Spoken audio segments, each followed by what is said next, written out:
आज हम पढ़ेंगे कृतिका से चैप्टर 4 माटी वाली, जिसके लेखक हैं विद्यासागर नौटियाल। ये एक कहानी माटी वाली टिहरी शहर की एक कहानी है। पुराने टिहरी शहरों को बांध के रास्ते में आने के कारण उन्हें डुबो दिया गया, यानी उन्हें हटा दिया गया था। जब टिहरी बांध बंद रहा था भागीरथी नदी पर, तब उसके रास्ते में आने वाले जितने गांव और शहर थे वो सब हटा दिए गए। ये उन लोगों की कहानी है जिन्हें अपने पुरखों की धरोहर को त्यागना पड़ा। विस्थापन का वह दर्द है जिसे हर टिहरी वासियों ने सहा था। लेखक ने इस दर्द को माटी वाली के द्वारा दर्शाया है। पूरे शहर में वह एक ऐसी स्त्री थी जो माटी बेचती थी, यानी घर घर माटी देने जाती थी। उसकी जीविका का साधन माटी ही था। उसका एक बूढ़ा बीमार पति था जिसकी वो माटी बेचकर दवाइयाँ और उसके लिए रोटी जुटाती थी। अब हम शुरू करते हैं। शहर के सेमल का तप्पड़, यानी सेमल का तप्पड़ एक मोहल्ले का नाम है। शहर के सेमल का तप्पड़ मोहल्ले की ओर बने आखिरी घर की खोली में पहुंचकर उसने दोनों हाथों की मदद से अपने सिर पर धरा बोझा नीचे उतारा। मिट्टी से भरा एक कंटर, यानी कनस्तर, जिसमें वो बर्तन जिसमें वो मिट्टी भर के लेकर आई होगी, उसे कंटर कहते हैं। माटी वाली टिहरी शहर में शायद ऐसा कोई घर नहीं होगा जिसे वह ना जानती हो या जहां उसे ना जानते हों। घर के कुल निवासी, वर्षों से वहाँ रहते आ रहे किराएदार, उनके बच्चे तलक, उनके बच्चे और जो किराएदार वहाँ रहते थे, जो स्थायी निवासी थे वो तो जानते ही थे, और बाकी बच्चे और किराएदार भी वहाँ उस माटी वाली को जानते थे, क्योंकि वो घर घर मिट्टी पहुँचाती थी। घर घर में लाल मिट्टी देते रहने के उस काम को करने वाली वह अकेली है। उसका कोई प्रतिद्वंदी नहीं है। उसके बगैर तो लगता है टिहरी शहर के एक घरों में चूल्हे का जलना तक मुश्किल हो जाएगा। वह ना रहे तो लोगों के सामने रसोई और भोजन कर लेने के बाद अपने चूल्हे चौके की लिपाई करने की समस्या पैदा हो जाएगी।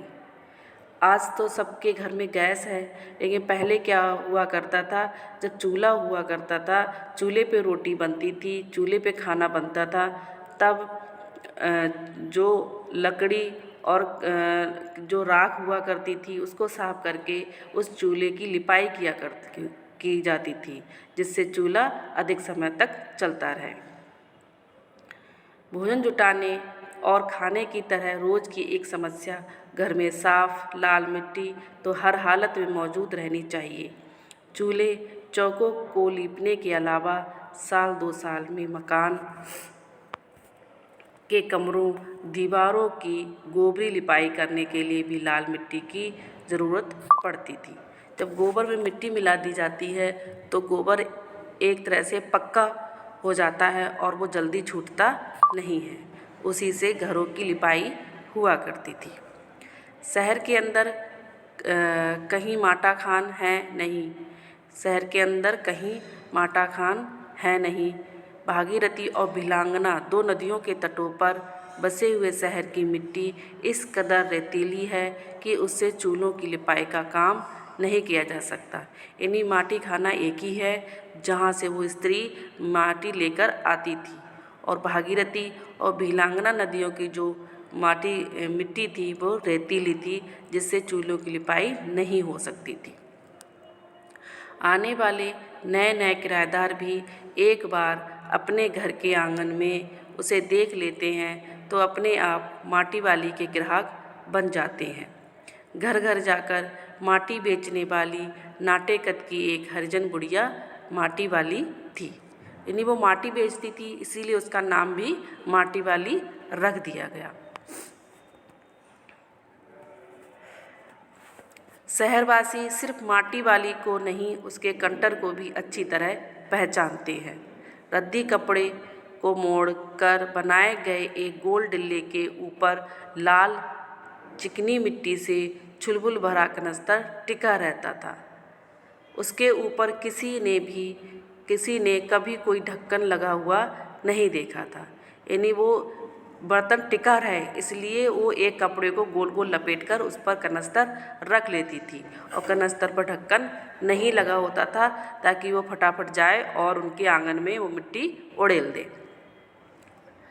अपने कंटर को इस्तेमाल में लाने से पहले वह उसके ऊपरी ढक्कन को काटकर निकाल फेंकती है। ढक्कन के न रहने पर कंटर के अंदर मिट्टी भरने और फिर उसे खाली करने में आसानी रहती है। उसके कंटर को ज़मीन पर रखते रखते सामने के घर से 9-10 साल की एक छोटी लड़की कामिनी दौड़ती हुई वहाँ पहुँची और उसके सामने खड़ी हो गई। मेरी माँ ने कहा है ज़रा हमारे यहाँ भी आ जाना। अभी आती हूँ।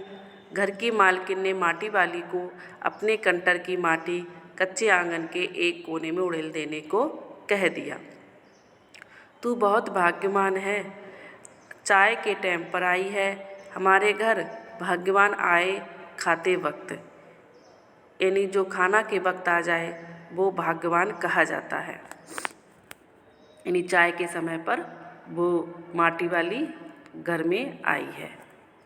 वह अपनी रसोई में गई और 2 रोटियां लेती आई। रोटियां उसे सौंपकर वह फिर अपनी रसोई में घुस गई। माटी वाली के पास अपने अच्छे या बुरे भाग्य के बारे में ज़्यादा सोचने का वक्त नहीं था। घर की मालकिन के अंदर जाते ही माटी वाली ने इधर उधर तेज निगाहें दौड़ाईं। हाँ, उस वक्त वह अकेली थी, उसे कोई देख नहीं रहा था। उसने फ़ौरन अपने सिर पर धरे डिल्ले के कपड़े के मोड़ों को हड़बड़ी में एक झटके में खोला और उसे सीधा कर दिया। फिर इकहरा खुल जाने के बाद वह एक पुरानी चादर के एक फटे हुए कपड़े के रूप में प्रकट हुआ। इन्हें जो सिर पर उसने कपड़े का गोल डिल्ला बना रखा था वो एक चादर थी और जब उसे खोला तो उसने उसमें एक रोटी रख ली। मालकिन के बाहर आंगन में निकलने से पहले उसने चुपके से अपने हाथ में थामी 2 रोटियों में से एक रोटी को मोड़ा और उसे कपड़े में लपेटकर गांठ बांध दी। साथ ही अपना मुंह यूं ही चलाकर खाने का दिखावा करने लगी। घर की मालकिन पीतल के एक गिलास में चाय लेकर लौटी। उसने वह गिलास बुढ़िया के पास ज़मीन पर रख ली। यानी उस माटी वाली ने वो रोटी अपने बूढ़े पति के लिए रखी थी।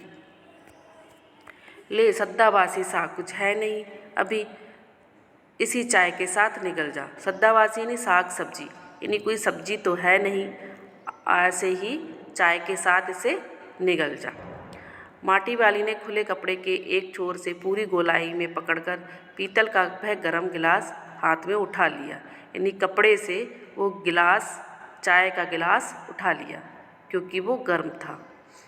अपने होठों से गिलास के किनारे को छुआने से पहले शुरू में उसने उसके अंदर रखी गर्म चाय को ठंडा करने के लिए सूं करके उस पर लंबी लंबी फूंकें मारी, यानी चाय को ठंडा किया।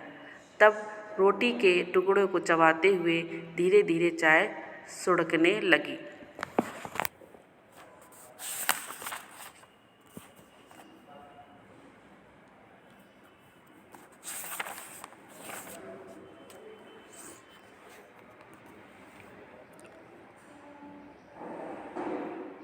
चाय तो बहुत अच्छा साग हो जाती है ठकुराइन जी। भूख तो अपने में एक साग होती है बुढ़िया। भूख मीठी की भोजन मीठा। तुमने अभी तक पीतल के गिलास संभाल कर रखे हैं, पूरे बाजार में और किसी के घर में ये अब नहीं मिल सकते हैं ये गिलास। तो बुढ़िया कहती है कि चाय तो बहुत अच्छा साग हो जाती है, यानी अगर सब्जी नहीं है तो वो चाय से रोटी खा सकती है। यानी साग यानी सब्जी, यानी चाय एक सब्जी का काम करती है। भूख तो अपने में एक साग होती है। फिर वो कहती है कि भूख में तो अपने में ही एक सब्जी होती है कि तेज भूख लगती हो तो रूखी रोटी भी मीठी लगती है। ठीक, तो भूख मीठी कि भोजन मीठा, यानी भूख मीठी होती है ना कि भोजन मीठा होता है। अगर भूख लगने पर, बहुत तेज़ भूख लगने पर अगर हमें रूखी रोटी भी मिल जाए तो वो भी हमें मीठी लगती है और हम उसे प्रेम से खा लेते हैं। और अगर भूख नहीं लग रही हो और बहुत अच्छा सा खाना रखा हो फिर भी वो हमें खाना बहुत बढ़िया नहीं लगेगा। तुमने अभी तक पीतल के गिलास संभाल कर रखे हैं, पूरे बाजार में और किसी घर में अब नहीं मिल सकते हैं ये गिलास। इनके खरीदार कई बार हमारे घर के चक्कर काट कर लौट गए हैं। यानी उस समय पुराने बर्तन, आज भी लोग पुराने बर्तनों के, पुरानी चीज़ों के खरीदार हैं और वो अपने घर में 100 पीस के रूप में रख लेते हैं। पुरखों की गाढ़ी कमाई से हासिल की गई चीज़ों को हराम के भाव बेचने को मेरा दिल गवाही नहीं देता। हमें क्या मालूम कैसी तंगी के दिनों में अपनी जीभ पर कोई स्वादिष्ट चटपटी चीज़ रखने के बजाय मन मसोस कर 2-2 पैसे जमा करते रहने के बाद खरीदी होगी उन्होंने ये तमाम चीज़ें, जिनकी हमारे लोगों की नज़रों में अब कोई कीमत नहीं रह गई है। हम सोचते हैं कि पहले के समय में अगर ये 1 रुपए की चीज़ मिल गई है तो वो बहुत सस्ती है, हमारे नज़रों में वो बहुत सस्ती है, उसकी कोई कीमत नहीं है। लेकिन उस समय जब हमारे पुरखों ने ये चीज़ें खरीदी होंगी तब उनके समय के अनुसार वो महंगी ही होगी और उन्होंने अपना पेट काट कर अपनी ज़रूरतों को कम करके वह चीज़ें खरीदी होंगी हमारे लिए। बाजार में जाकर पीतल का भाव पूछो जरा, दाम सुनकर दिमाग चकराने लगता है और ये व्यापारी हमारे घरों से हराम के भाव इकट्ठा कर ले जाते हैं। तमाम बर्तन भाड़े, कांसे के बर्तन भी गायब हो गए हैं सब घरों से। इतनी लंबी बात नहीं सोचते बाकी लोग। अब जिस घर में जाओ वहाँ ये तो स्टील के भांडे दिखाई देते हैं या फिर कांच और चीनी मिट्टी के। इतनी लंबी बात, यानी कौन सी बात कि हमारे पुरखों ने भी अपनी गाढ़ी कमाई से अपना पेट काट कर अपनी ज़रूरतों को कम करके उन्होंने ये चीज़ें हमारे लिए खरीदी होंगी। ये इतनी लंबी बात हम लोग नहीं सोचते हैं और अपने पुरखों की बनाई हुई चीज़ें, खरीदी हुई चीज़ों को आसानी से बेच देते हैं या फेंक देते हैं। हमें उनको संभाल कर रखना चाहिए। अपनी चीज़ का मोह बहुत बुरा होता है।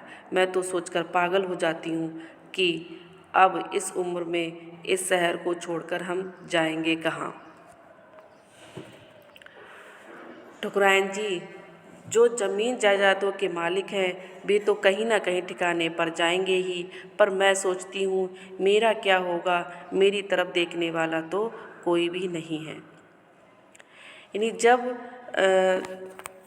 बांध बन रहा था, टिहरी बांध बन रहा था, तब वहाँ के लोगों से कह दिया गया था कि अपने अपने घरों को खाली कर दें और सरकार ने उन लोगों को शायद उनके बदले में कुछ ना कुछ दिया होगा, या रुपए पैसे या ज़मीन जायदाद या संपत्ति उनको कहीं दूसरी जगह दी होगी जिनके अपने घर थे। लेकिन जिनका अपना कुछ भी कहने को नहीं था, शायद उनके लिए ना पैसा मिला होगा और ना ही ज़मीन जायदाद। तो वो बुढ़िया यही कहती है कि मेरा तो कोई ठिकाना नहीं है। उसका कोई ठिकाना नहीं था, वो ऐसे ही रह रही थी और माटा खाना से मिट्टी लाकर वो बेचती थी, उसी से अपनी रोजी रोटी चला रही थी।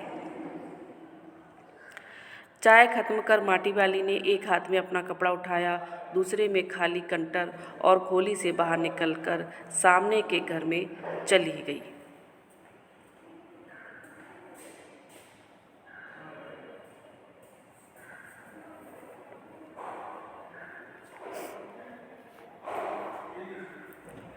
आज हम यहीं तक पढ़ेंगे और नेक्स्ट वीडियो अगली बार बनाकर भेज दी जाएगी।